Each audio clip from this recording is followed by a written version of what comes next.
সেটি হচ্ছে এই যে আমরা বিভিন্ন সময় বিভিন্ন কথা বলি,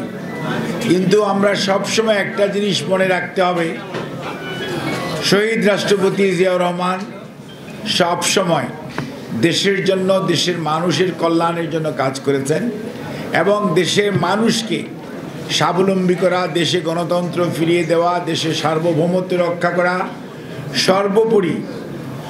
আগামীতে একটি আধুনিক বাংলাদেশ কিভাবে হবে সেটির ভিত্তি স্থাপন করে দিয়ে গিয়েছেন শহীদ রাষ্ট্রপতি জিয়াউর রহমান। এবং যেটি করতে যে উনি অনেকেরই চক্ষুশূল হয়েছিলেন, দেশি বিদেশি ষড়যন্ত্রের কারণেই উনি 30শে মে 81-তে শাহাদাত বরণ করতে হয়েছে চট্টগ্রামে, যেখান থেকে উনি স্বাধীনতার ঘোষণা দিয়েছিলেন। দেশের মানুষ কিন্তু এটাকে মেনে নেয় নাই। মেনে না নেওয়ার কারণেই আজকে বাংলাদেশ জাতীয়তাবাদী দল দেশনেত্রী বেগম খালেদা জিয়ার নেতৃত্বে, খন্দকার মোশাররফ স্যার সহ বিএনপির কেন্দ্রীয় নেতৃত্বে সারা বাংলাদেশে একটি বৃহত্তম রাজনৈতিক দল পরিণত হয়েছিল, যার জন্যই 91 আপনারা দেখেছেন দেশনেত্রী বেগম খালেদা জিয়ার নেতৃত্বে বিএনপি আবারও দেশ পরিচালনার দায়িত্ব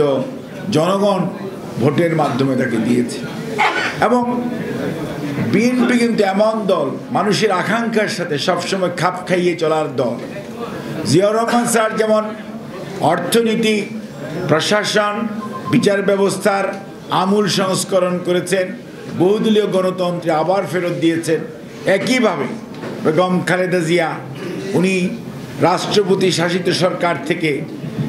পার্লামেন্টারি ডেমোক্রেসি অর্থাৎ সংসদীয় গণতন্ত্র পুনঃপ্রবর্তন, ভোটাধিকার সুরক্ষার জন্য অন্তর্বর্তীকালীন সরকারের ব্যবস্থা, নারী শিক্ষা, শিশু শিক্ষা এবং মুক্তিযুদ্ধ নিয়ে গর্ব করার জন্য, মুক্তিযুদ্ধের বিষয়গুলো তুলে ধরার জন্য এ সকল মন্ত্রণালয়, অর্থাৎ এই দেশে মানুষের আকাঙ্ক্ষার সাথে তাল মিলিয়ে যত পরিবর্তন আনা দরকার প্রত্যেকটি কিন্তু দেশনেত্রী বেগম খালেদা জিয়া এনেছে। পরবর্তীতে আমাদের নেতা, বর্তমানে ভারপ্রাপ্ত চেয়ারম্যান জনাব তারেক রহমান, উনি কিন্তু দেখেন ভিশন 2030 স্যার সহ ম্যাডাম সহ 2017 সনে হোটেল ওয়েস্টিনে দেওয়া হয়েছিল এবং সেটি ডিসেম্বর 22-এ 27 দফা রাষ্ট্র মেরামতের কর্মসূচি ছিল, সেখানেও স্যার ছিলেন, আপনারা অনেকেই ছিলেন।